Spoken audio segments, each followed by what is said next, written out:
Le premier livre de la Bible est un livre dont vous avez certainement entendu parler. On l'appelle la Genèse. La Genèse vient d'un mot hébreu qui se prononce réchit et veut dire commencement. Le livre de la Genèse comporte beaucoup d'histoires et c'est facile d'extraire une histoire spécifique et d'essayer de l'interpréter.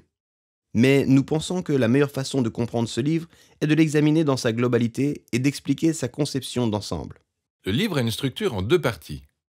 On a les chapitres 1 à 11 qui racontent l'histoire de Dieu et du monde entier. Ensuite, la deuxième partie concerne Dieu et la famille d'Abraham, notamment au chapitre 12 à 50. Et le message du livre se trouve justement à la jonction entre ces deux parties. Ok, alors reprenons depuis le début. La première partie de la Genèse commence par l'histoire de la création où Dieu crée toutes choses. Pour ce qui est des détails de la création, ça fait l'objet de plusieurs théories. Mais c'est à partir du chaos, des flots agités que Dieu ressort un magnifique jardin où les humains peuvent s'épanouir. Ça a l'air plutôt cool. Ouais, en effet. Dieu affirme à 7 reprises que tout ce qu'il a fait est bon ou bien, en d'autres termes. Et c'est à partir de là qu'on découvre les premiers personnages humains de la Bible, Adam et Ève. Chacun de ces deux personnages représente un élément clé pour la suite. Adam est le mot hébreu pour humanité et Ève est le mot hébreu pour vie. Et Dieu les crée à son image. En d'autres termes, l'humanité reflète ou est censée refléter la créativité, la bonté et le caractère du Créateur dans le monde qu'il a créé. Ils sont censés se reproduire, bâtir des communautés et des cultures, créer des œuvres d'art, des jardins, etc. Mais Dieu leur donne un choix moral quant à la manière dont ils vont construire ce monde.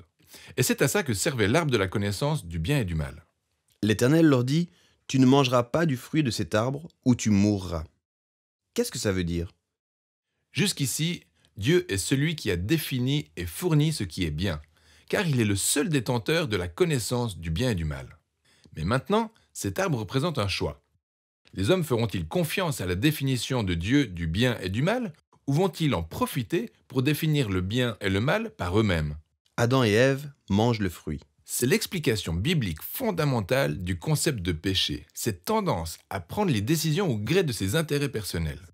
C'est le propre de l'homme, choisir ce qui est bon pour moi et les miens, même au détriment de l'autre et des siens. Et le problème est que les hommes sont incapables de définir le bien et le mal sans Dieu. Et maintenant que l'humanité a fait ce choix, les choses vont de mal en pis. Ainsi, de Genèse 3 à 11, on voit toute l'humanité sombrer dans une sorte de spirale décadente. Même Adam et Ève sont devenus incapables de se faire confiance. Il y a même une petite histoire qui raconte qu'ils étaient nus auparavant et étaient à l'aise avec ça. Mais à présent, ils ont honte car la définition du bien et du mal selon Adam pourrait dès lors être différente de celle d'Ève. Ils se cachent donc l'un à l'autre. Ensuite, on a un autre cas de tentation. Caïn est jaloux de son frère Abel, il cède à la tentation et le tue.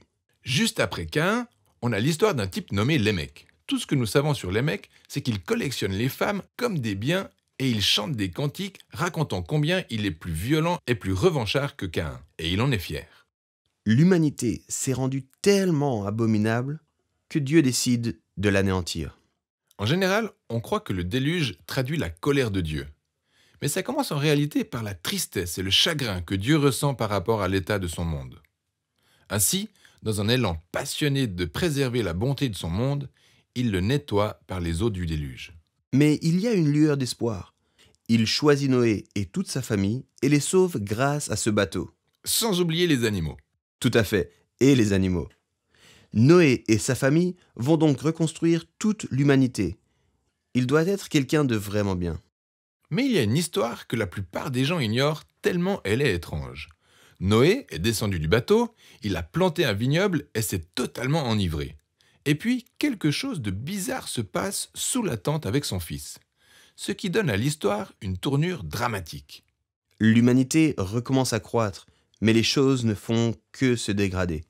La célèbre histoire de la tour de Babel est celle qui clôture cette partie. Dans cette histoire, toutes les nations s'unissent pour utiliser cette nouvelle technologie dont elles disposent, la brique. Elles veulent se faire un nom et construire cette grande ville avec une immense tour qui atteindra les dieux. Mais Dieu sait que cette ville sera un enfer, alors, dans sa miséricorde, il les disperse.